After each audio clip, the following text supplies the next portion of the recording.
Hey guys, and today we are going to be reviewing the Dayan Panshi. This is Dayan's latest 3x3, and in my opinion, isn't that bad. The turning of this cube is really quite unique.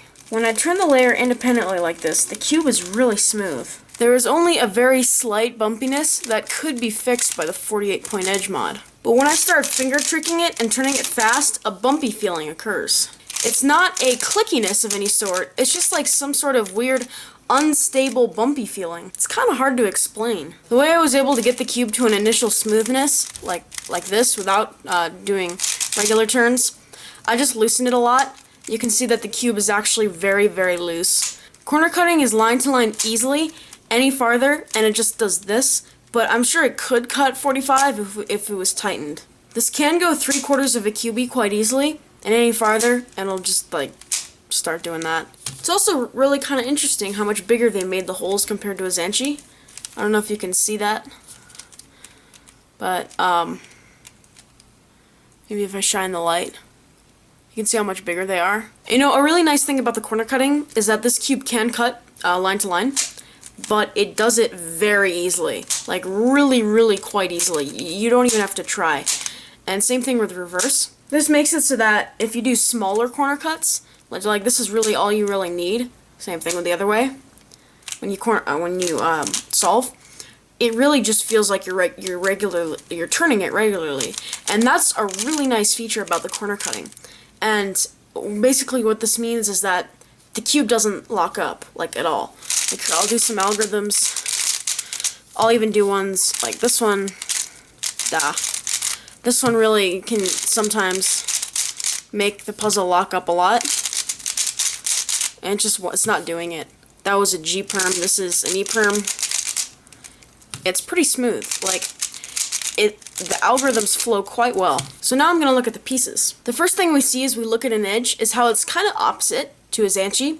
You can see how on a Zanchi it sticks out here and there's an indent here, but on the Panshi there's an indent here and it sticks out here.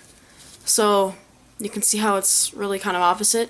Also, this part here is wider on the Zanchi. If your Panshi came with torpedoes, I highly recommend taking them out, as they don't help with keeping the cube from popping, and they just make the cube feel and turn worse. As you can see, the corners are opposite as well, where we have 3 indents here. There are 3 extensions here.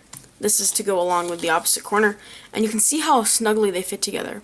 One of the reasons why the Zanchi is so airy is that if you look, there's a lot of room, there's a lot of space in there. And so, you know, this is not the case with the Panshi, and I find that quite interesting, how much they changed that. Also, the way it sticks out here on these 2 sides, where it's kind of like opposite from a Zanchi, keeps the cube from popping, because if you look, it kind of acts like a torpedo, and if I try to pull these 2 apart, it's just, they're not going to budge. So we'll quickly look at the 2 centerpieces. You can see how much smaller the core is on the Panshi than on the Zanchi. This is quite interesting. Because of this, the center has to go down more. It has to be longer, but I've heard it's hard to assemble. So that's really quite interesting. And so that's really it for the pieces. There's nothing really much more to show. So the stickers on this are just the standard super bright shades from Puzzle Addictions. They contrast really well. This is, for some of my new subscribers who don't know much about the super bright shades, these are my favorite colors. They're from Puzzle Addictions. Basically what this consists of is regular white. You can't really have a different kind of white. Fluorescent yellow, bright blue, or is it light blue? It's called Olympic blue, but I think it's a light blue. And then you have fluorescent green, fluorescent orange, fluorescent red. So those are the colors. They contrast really nicely. Recognition is pretty easy. I want to try out the JRCuber shades though, but I don't exactly know what they are. If you guys know what the JRCuber shades are, let me know in the comments. Like what they're called in Puzzle Addictions, because that's where I order my stickers from. But as for now, I really like these stickers, and overall the stickers are holding up very nicely. There's a little chip right there, and there doesn't seem to be any other chips or nicks in the stickers. They're holding up really well. There seems to be just a minuscule little chip right there. You probably can't even see that. And I've had these on, you know, ever since I got it, which was a couple months ago. And I know I'm sorry about taken so long to put this review out, but I've gotten really behind, and that's why I'm doing the daily videos. So I'll finish off this review with a size comparison, and it only seems to be like a minuscule amount bigger than a Zanchi. If anything, it's the same size. So overall, I don't really see anything wrong with this puzzle. I mean, like, it turns great, it corner cuts very nicely, also reverse cuts well. It doesn't really pop. I've actually never had this thing pop, and it just doesn't really lock up, you know? I'll do another algorithm.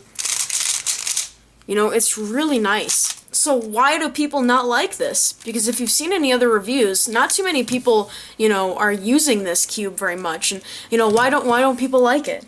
Well, it's because the feel of the cube is different, and it's a strange, weird kind of feel. And, you know, usually most cubes nowadays, they turn fine, they don't really lock up, they usually don't have a popping problem, and they corner cut fine. And so really, the cubes people use comes down to how they like the feel, and this just has a kind of strange feel, and a lot of people don't like it, and I can see why they do. I mean, I can see how the Zanchi is a lot better. This cube is slightly unstable, you know? It like feels like it's gonna come apart. And the Zanchi is very stable, and it's, you know, it's not gonna pop. So, would I recommend this? Well, I don't know. I really don't. I think you should if you want a different feel, or if you want to complete your Dayan collection. But I think if you're a speed cuber, this is not really a cube for you. I think you should stick with your Zanchi or your Guhong or your Guhong V2. And so that's really all I can say on the Panshi. So thanks for watching, guys. Really hope you guys enjoyed this video. If you did enjoy it, hit that like button down there to show your support. It really helps me out a lot and helps this video get seen. If you haven't already, hit that subscribe button, and thanks for watching. See you tomorrow.